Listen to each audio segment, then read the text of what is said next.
Oke, Assalamualaikum warahmatullahi wabarakatuh.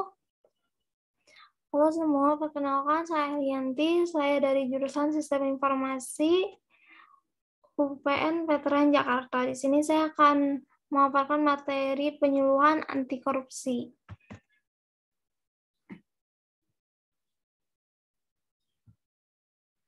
Yang pertama ada apa itu korupsi? Istilah korupsi berasal dari bahasa Latin, yaitu corrumper, corruptio, atau corruptus. Sedangkan menurut KBBI, korupsi berarti busuk, palsu, dan suap. Sedangkan menurut Kamus Hukum, korupsi adalah perbuatan suka menerima uang sogok, menyelewengkan uang atau barang milik negara atau perusahaan, menerima uang dengan menggunakan jabatan untuk kepentingan pribadi.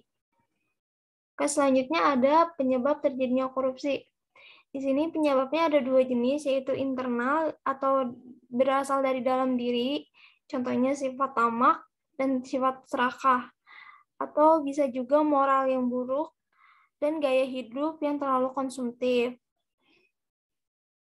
Lalu ada sifat eksternal yang berasal dari luar diri si pelaku, seperti adanya kepentingan politik, kurangnya ketauladanan dari pimpinan, tidak adanya kultur organisasi yang bersih, lemahnya pengendalian dan pengawasan dalam organisasi, serta kurang tegasnya hukum bagi koruptor sehingga tidak menimbulkan rasa jera. Oke. Selanjutnya ada dampak korupsi. Nah, apa aja sih dampak korupsi? Yang pertama itu ada melemahnya pertumbuhan ekonomi negara, karena jelas korupsi itu pastikan menggunakan uang negara untuk kepentingan pribadi, pastinya itu akan merugikan ekonomi negara. Lalu yang kedua ada hilangnya rasa kepercayaan publik pada aparat atau pejabat negara. Mungkin karena kita terbiasa berita korupsi tentang si pejabat, misal dari lembaga A, otomatis rasa percaya kita terhadap lembaga A itu akan berkurang. Jadi secara tidak langsung kita akan menggeneralisir lembaga A itu lembaga yang korupsi mulu gitu. Itu contohnya. Yang ketiga itu meningkatkan angka kemiskinan.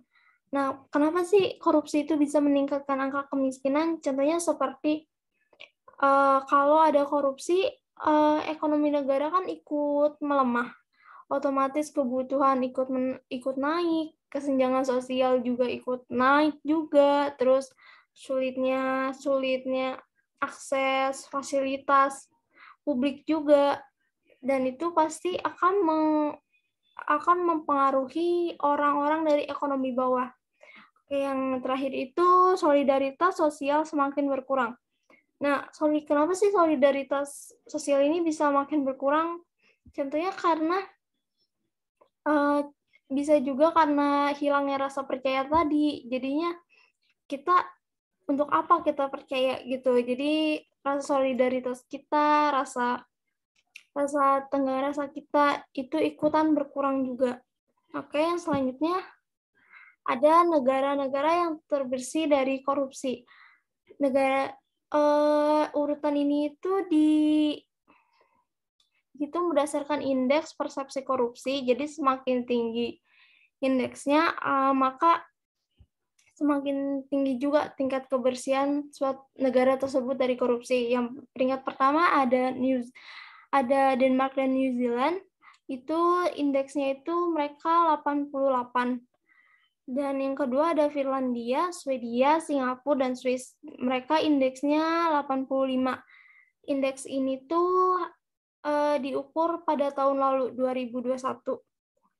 Oke, yang selanjutnya, bisa nggak sih korupsi itu dicegah? Bisa.